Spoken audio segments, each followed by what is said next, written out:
On vous l'a dit et répété, pour se maintenir en forme, il est recommandé de pratiquer la marche au moins une demi-heure par jour. Michel Béranger, Aussi, en caviste ce à moment, vous Montigny, le marchez. Bretonneux, est largement dans les clous. Il ne se déplace pratiquement qu'à pied pour se rendre sur son lieu de travail ou pour aller manger le midi, ce qui représente environ une heure chaque jour. Alors, pourquoi ce choix? La première chose, c'est parce que je ne conduis pas. J'ai pas de permis, donc pas question. Je pourrais très bien me faire accompagner en voiture, ce qui m'arrive de temps en temps. Comme mon domicile est relativement proche de mon lieu de travail, de mon magasin, donc il n'y a aucun problème.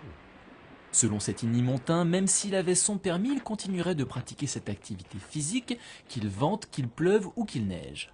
Au cours de ses pérégrinations matinales, Michel se plaît à rêver et à planifier sa journée.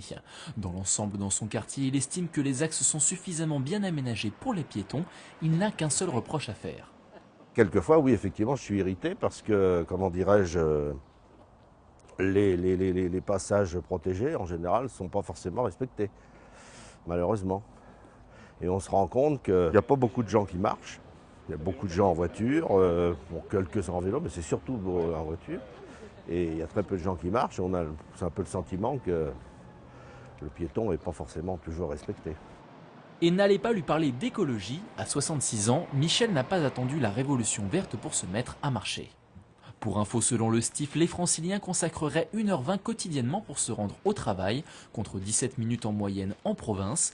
D'après une étude publiée par l'Observatoire de la mobilité, la marche à pied arrive en tête des modes de déplacement en Île-de-France, tout type de trajet confondu. La voiture arrive en second, suivie des transports collectifs.